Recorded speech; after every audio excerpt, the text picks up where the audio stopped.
Kapag na-stress ang mga mami, may dalawang option, umiyak o biglang may mag-aya ng gala. Kami gala, kahit gabi na.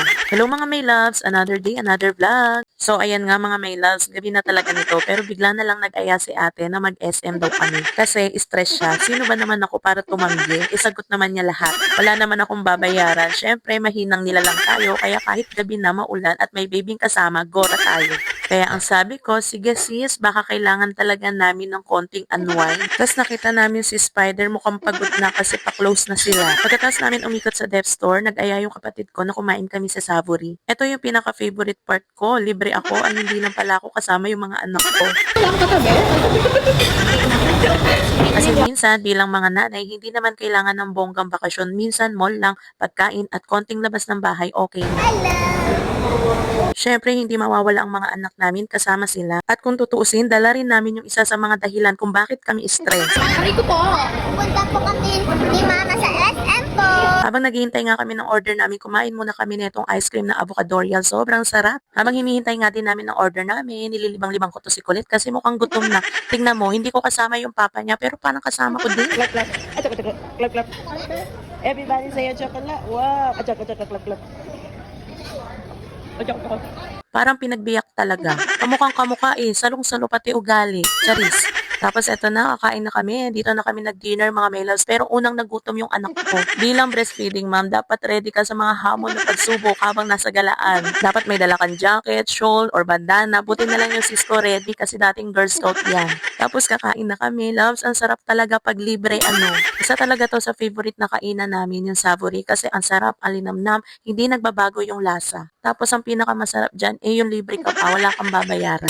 Thank you talaga sis, bawi na lang next time, sana pumaldo na. Ayan, si ate talaga nagbayad habang ako supported sister lang. Pero sabi ko nga, Lord, sana pumaldo naman ako para ako naman libre sa ate ko. Kasi nakailang points na rin siya sa pagiging mabait na ate.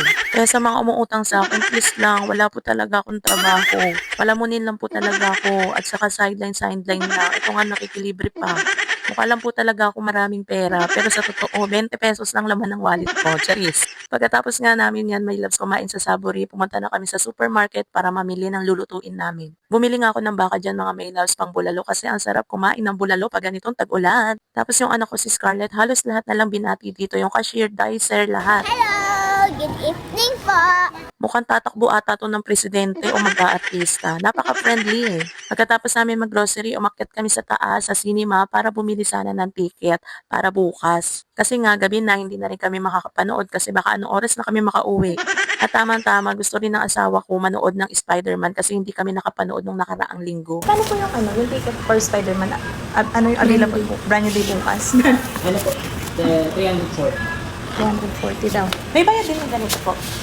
Yung ganito, baby. Months pa. 10 months. Wala. Ay, 11 months pala. Kaka-11 lang ngayon. Or months po. Pero 1 year only na po. Wala naman. Nako, excited na ako ibalita to sa asawa ko. Talagang matutuwa siya kasi ito talaga yung gusto niya. Wow, may Saka parang mas pa. mura siya. Compare nung kasi na eh. Nakaraan 400 yung una, di ba sir? Thank you po. Mas bumaba nga yung presyo compare nung nakaraan kasi nakaraan unang labas. Hindi nga daw pwede mag-advance na bumili kaya babalik na lang kami bukas para bumili ng ticket kasi wala pa raw silang schedule. Katapos, ayan, umuwi na kami gabing-gabi na, di ba? Ang lakas ng loob namin, may dala pa kami mga bata at baby. So ayun lang, thank you for watching. See you on next vlog.